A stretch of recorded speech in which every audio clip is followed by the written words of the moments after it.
Buenos días, profesor. Nosotros somos el grupo 4, quien está conformado por Patricia Pacheco, Angie Pablo, Jacob Falcón y mi persona, Mía Cansaya Melgarejo. Nosotros les pondremos sobre el síndrome de Angelman. Para comenzar, vamos a analizar este importante trastorno del neurodesarrollo. El síndrome de Angelman es un trastorno neurológico poco frecuente que afecta a uno de cada 10 a 24.000 recién nacidos. Principalmente está causado por la falta de expresión del gen materno, VE3A, en el cromosoma 15q11.2q13. Se caracteriza por la discapacidad intelectual grave, por la ausencia de habla, ataxia, epilepsia y rasgos faciales distintivos. En la mayoría de casos, el 70% se deben a lesiones, mientras que el resto se deben a mutaciones en el mismo gen, VE3A, disomía uniparental paterna o defectos de impronta genómica. Ahora pasemos a revisar los hallazgos más relevantes sobre esta condición. Inicialmente, el síndrome de Angelman fue considerado una enfermedad rara de causa desconocida, pero actualmente se le reconoce como un trastorno neurológico de origen genético. Cabe señalar que afecta por igual a ambos sexos, tanto femenino como masculino. Normalmente su diagnóstico se confirma después de los 3 años, cuando aparecen los síntomas característicos de este síndrome. Aunque no reduce la esperanza de vida, sí afecta significativamente el desarrollo y calidad de vida de los pacientes. Ahora pasemos a las preguntas.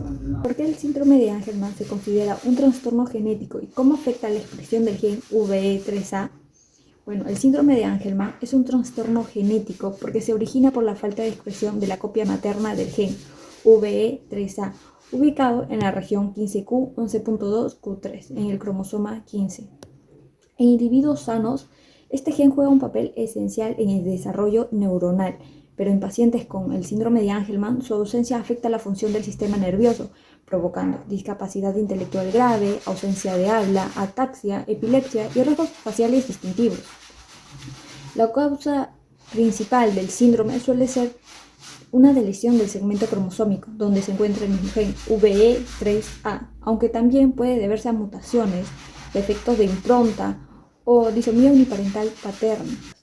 ¿Cómo afecta la ataxia a la movilidad y coordinación de una persona en su vida diaria? La ataxia provoca dificultades en la coordinación motora, lo que afecta actividades cotidianas como caminar, escribir, hablar y realizar movimientos precisos. Los pacientes suelen experimentar inestabilidad, riesgo de caídas, problemas para ejecutar acciones que requieren un control, como abotonar una camisa o usar cubiertos. Además, la ataxia puede interferir con la comunicación y la alimentación, dificultando el habla y la deglución. El diagnóstico de síndrome de Angelman se basa en un protocolo aceptado por la Red Europea de Calidad Genética Humana, EMQN. El proceso comienza con la sospecha clínica del síndrome, donde se realiza un cariotipo para identificar posibles alteraciones cromosómicas en la región 15, Q11 a Q13. Posteriormente se lleva a cabo una prueba de metilación, MS-MLPA, que analiza el ADN del paciente. Si el patrón de metilación es anormal, se confirma el diagnóstico, pero es necesario aplicar otras pruebas para diferenciar entre disonomía parental, delección y defecto de impronta. Si el patrón de metilación es normal, no se descarta el diagnóstico, ya que alrededor del 10% de los casos puede deberse a mutaciones en el gen V3A, que no afecta el patrón de metilación. Otras técnicas complementarias para este diagnóstico se realiza análisis de dosis de patrón de metilación, que detecta delecciones frecuentes, mutación en el V3A y alteraciones en el centro de la impronta. Otra técnica es el FISH, que viene a ser hidratación de in situ fluorescente. Identifica delecciones de la región 15, Q11, Q13 y se usa como prueba inicial en algunos hospitales. Otro análisis es el análisis de microsatélites PCR. Compara segmentos del ADN repetitivos entre el paciente y sus padres para identificar si existe disonomía uniparental o defecto de impronta. Cuando todas las pruebas resultan negativas, se realiza un estudio molecular del gen V3A. Aún así, si existe de un 10 a 15% de casos en los que se encuentra causa genética, conocidos como síndrome de Angelman clínico, el diagnóstico temprano es bueno desde antes de los 18 meses. Este diagnóstico es crucial en esta etapa porque da un inicio a tratamientos adecuados. Uno de los síntomas más comunes que alertan a los médicos es el trastorno del sueño. Además, un perímetro craneal anormal o pequeño es característica. Si hay megacefalia, se descarta el diagnóstico del síndrome de Angelman. Pasamos a las preguntas. Pasaremos a contestar 3 preguntas que son fundamentales en este artículo. ¿Qué información nos proporciona el análisis de microsatélites en el diagnóstico del síndrome de Angelman? ¿Y por qué se necesita un ADN de los padres? El análisis de microsatélites, el PCR, compara fragmentos repetitivos del ADN de los pacientes con los de sus padres. Esto permite saber si los 2 cromosomas 15 provienen del mismo progenitor, disonomía uniparental, o si hay un error en la impronta genética. El ADN de los padres es esencial para determinar el origen genético de los cromosomas del niño. Tenemos otra pregunta. ¿Por qué es necesario realizar el estudio del gen V3A? Si todas las pruebas anteriores resultan normales en un paciente con sospecha clínica del síndrome de Angelman, porque aproximadamente el 10% de los casos del síndrome de Angelman es causado por mutaciones en el gen V3A, que no se detectan mediante pruebas de metilación, FISH o análisis de microsatélites. Por eso, si las demás pruebas son negativas, pero persisten los síntomas clínicos, es fundamental analizar directamente este gen para confirmar el diagnóstico. Como tercero, vamos a finalizar con esta pregunta. Dado que no existe un tratamiento curativo para el síndrome de Angelman, ¿cómo podría la investigación genética y las terapias multidisciplinares personalizadas cambiar el enfoque actual hacia un modelo más eficaz y concentrado en el paciente? Aunque no hay cura para este síndrome, la investigación genética ofrece esperanza al buscar reactivar el gen V3A, lo que podría modificar la evolución del síndrome. Paralelamente, las terapias multidisciplinares personalizadas permiten abordar los síntomas de forma integral, adaptando las necesidades específicas del paciente. Juntas a estas estrategias, puedes transformar el enfoque actual hacia un modelo más proactivo, concentrado en mejorar la funcionalidad, comunicación y bienestar general de los pacientes. Gracias. Bueno, procediendo con la exposición, yo expondré sobre las principales características sobre este síndrome de Angelman, lo cual este es un trastorno genético que es poco común, lo cual afecta al sistema nervioso y está caracterizado principalmente por ejemplo, el retraso del desarrollo, cuando los niños no pueden hablar ni tampoco aprender. Otra característica son los problemas motores, cuando estos niños tienen movimientos descoordinados, tienen dificultad para caminar también.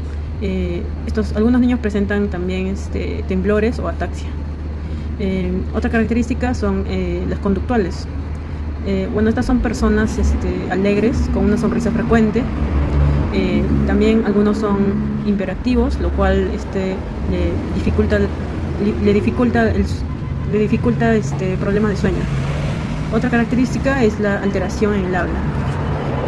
La mayoría de estos niños no desarrolla lenguaje hablado o algunos tienen pocas palabras.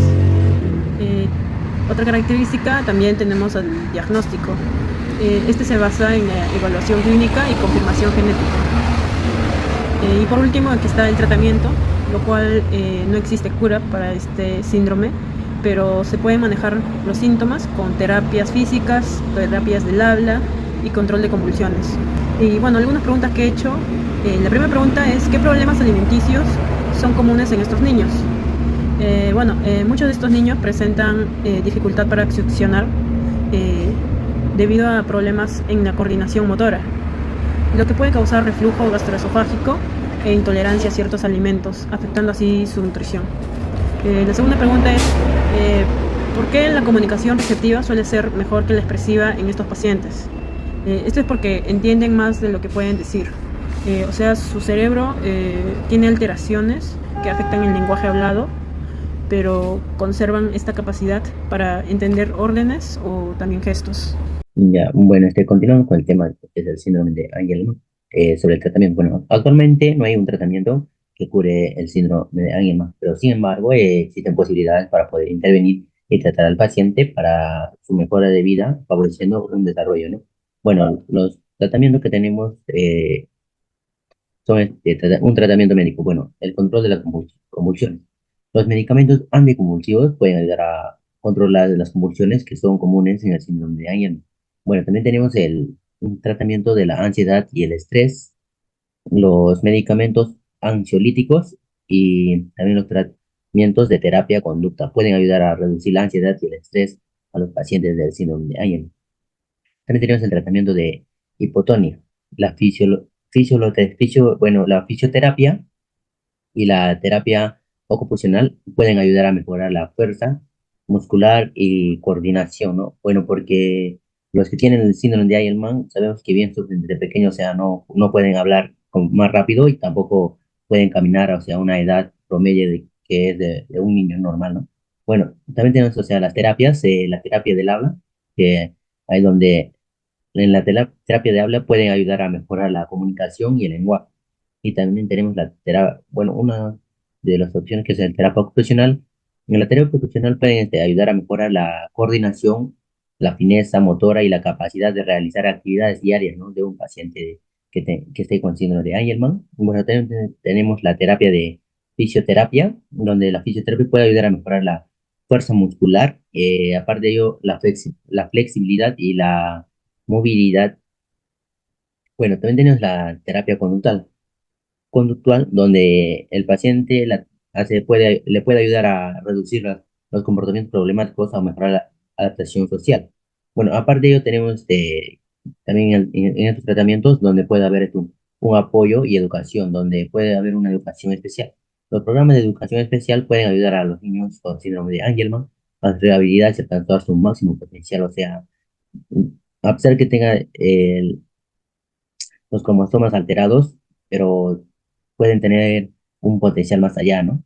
Bueno, también un apoyo familiar. El apoyo familiar y la educación puede ayudar a los familiares a entender y a manejar las necesidades de los niños.